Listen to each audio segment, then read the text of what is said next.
Hi student, and today we are going to solve question number 1 from exercise 8.2।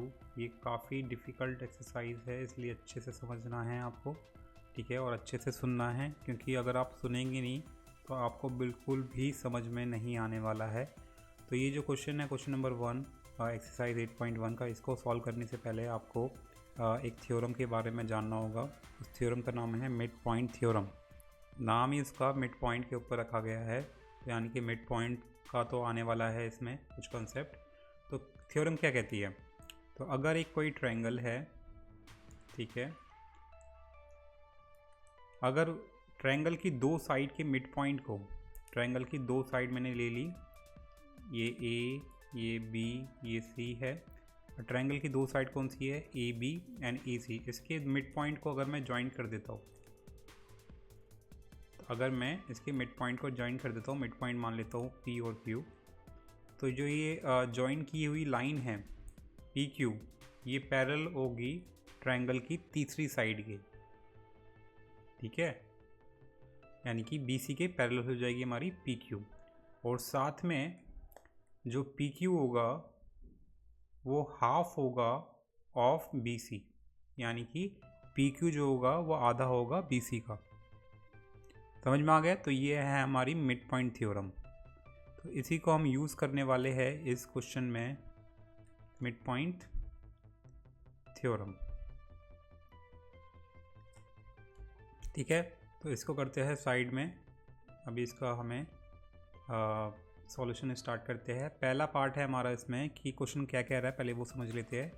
ABCD is a quadrilateral in which PQRS are midpoint of side AB, BC, CD and DA।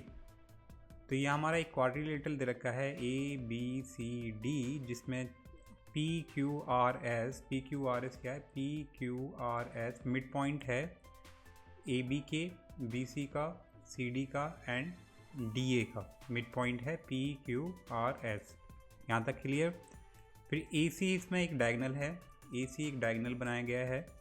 हमें show करना है कि SR parallel है हमारे, SR जो है वो parallel है हमारा किसके? AC के, एंड SR हाफ है हमारा AC का। तो यानी कि थंब थ्योरम यूज़ करके हम ये इजीली शो कर सकते हैं। तो आपको क्या करना क्या है थ्योरम में, थ्योरम क्वेश्चन में जब आप सॉल्व करेंगे तो सबसे पहले जो थ्योरम है उसी को आपको लिखना है, लेकिन जो फिगर है आपको ये यूज़ करना है। कौन सा ट्रायंगल यूज़ करना है हमें? ADC। अब लिखेंगे तो आपको लिखना है कुछ इस तरीके से, इन ट्रायंगल ADC S और R, जो S और R है वो क्या है? मिड पॉइंट है। S R are the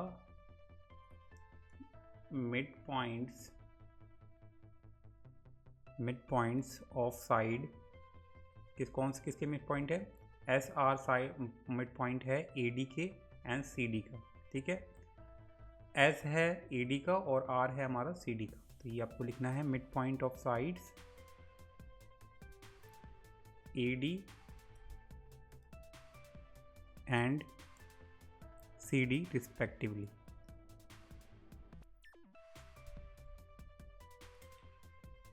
तो जैसे कि हमें पता है मिड पॉइंट थ्योरम में कि in a triangle line segment joining the mid point of any two side of a triangle is parallel to the third side and is half of it.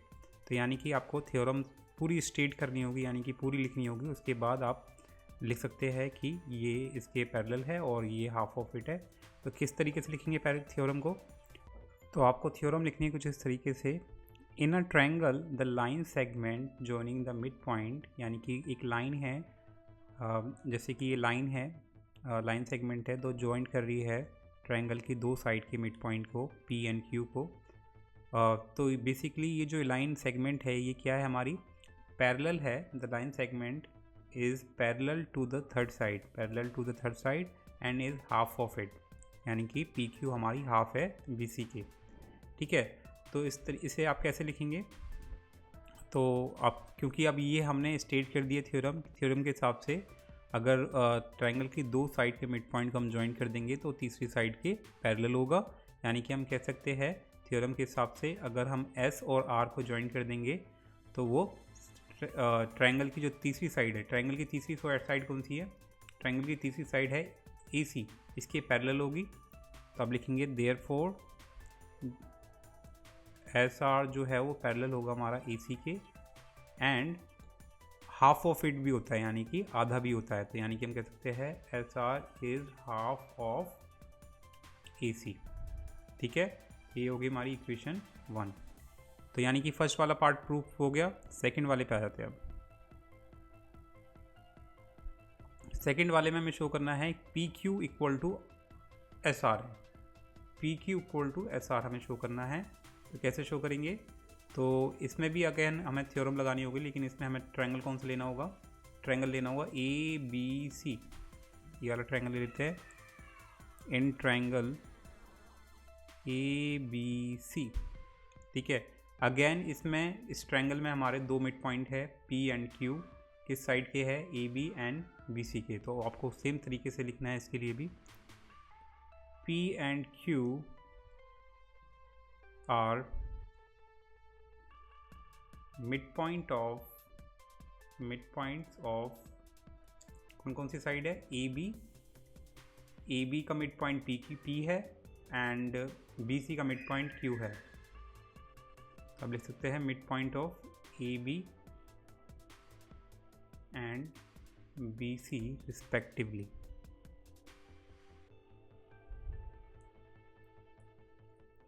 तो हम यानी कि वापस से क्या लिखेंगे? वापस से हमें ये स्टेटमेंट लिखने की ज़रूरत नहीं है, क्योंकि एक बार हमने लिख दिया है तो मतलब टीचर को समझ में आ जाएगा कि हमें पता है कि ये थ्योरम है क्या। तो आप डायरेक्ट लिख सकते हैं therefore by using mid point theorem, mid point theorem हम कह सकते हैं कि जो पी क्यू होगा, जो क्योंकि मिड पॉइंट है हमारे पी एंड क्यू, इसे अगर हम ज्वाइन कर देंगे तो ये हमारी थर्ड साइड के पैरेलल होगा, यानी कि ए सी के पैरेलल होगा। तो हम कह सकते हैं P Q, therefore P Q is parallel to A C and P Q is half of A C. ये हो गई हमारी ठीक है, दूसरी इक्वेशन। अगर हम दोनों इक्वेशन को कंपेयर करेंगे गाइस तो हम क्या पाएंगे? तो हम लिखेंगे फ्रॉम इक्वेशन 1 एंड 2 आप क्या पाएंगे कि S R equal to half of A C है, P Q equal to half of A C है, यानी कि ये दोनों आपस में बराबर होंगे, पी क्यू और एस आर। तो हम लिख सकते हैं P Q is equal to, therefore P Q is equal to S R. इतना क्लियर? ठीक है। सो ये हो गया हमारा सेकंड पार्ट भी सॉल्व। सेकंड पार्ट में ये सॉल्व करना था, yes. Now we need to solve that कि जो ये पी क्यू आर एस है, बीच में जो हमारा ये क्वाड्रिलेटरल रखा है पी क्यू आर एस, ये पैरेललोग्राम है। ठीक है, तो यानी कि थर्ड वाले पार्ट में हमें शो करना है कि ये पैरेललोग्राम शो करने के लिए हमें क्या करना होगा? तो हमें शो करना होगा कि आपने जो अपोजिट साइड है वो पैरेलल है एक दूसरे के। ठीक है, यानी कि हमें शो करना होगा कि पी क्यू हमारा पैरेलल है एस आर के, है ना, एंड और जो पी एस है वो पैरेलल है हमारे आर क्यू के। तो जब हमने कंपेयर करा था इक्वेशन 1 एंड 2 तो आपने देखा था कि S R is equal to P Q है। साथ में ये आपको भी जो ये पैरेलल दे रखा है इसको भी आपको कंपेयर करना होगा, क्योंकि अगर एस आर पैरेलल है ए सी के और पी क्यू पैरेलल है ए सी के तो हम कह सकते हैं कि आप S R is parallel to P Q, of course कह सकते हैं। तो हम कहेंगे साथ में कि हम अगर हम कंपेयर करेंगे तो हम कह सकते हैं P Q is parallel to S R. ठीक है, अब ट्रायंगल जो ये क्वाड्रिलेटरल दे रखा है इसकी दो साइड पैरेलल है आपस में, अपोजिट साइड, और साथ में इक्वल भी है। तो ये किस केस में होता है हमारा? ये होता है हमारा पैरेललोग्राम केस में, क्योंकि वन पेयर तो हमारा इसमें इक्वल भी है और क्या है हमारा पैरेलल भी है और इक्वल भी है। क्योंकि पैरेललोग्राम हमारा कुछ इस तरीके से होता है, इसमें से अपोजिट जो साइड होती है वो इक्वल होती है और एक दूसरे के पैरेलल होती है। तो वन पेयर तो हमारा इक्वल और पैरेलल आ गया, तो हम इजीली कह सकते हैं कि ये जो पी क्यू आर एस है हमारा क्या है हमारा पी क्यू आर एस हमारा जो है ये एक पैरेललोग्राम है। तो हम लिखेंगे ये इक्वेशन, इसको थर्ड मान लेते हैं। तो अब लिखेंगे from equation third we obtained PQ is parallel to SR and PQ equal to SR। Parallel भी है और SR भी है और इक्वल भी है, ठीक है। तो यानी कि हम कह सकते हैं therefore तो हम सिंपली कह सकते हैं clearly one pair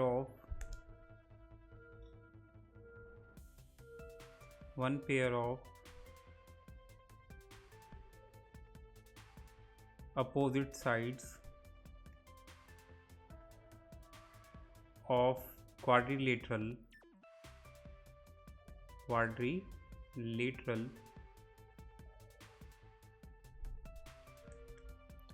PQRS is parallel and equal, ठीक है। तो हम कह सकते हैं हैंस, तो एक जो पेयर है उसको ही दिखाना इनफ होगा हमारे लिए, अपोजिट साइड क्योंकि इक्वल है और पैरेलल भी है, तो हमारा एक ही साइड दिखाना इक्वल वो होगा हमारा इनफ, ठीक है। तो हम कह सकते हैं हैंस PQRS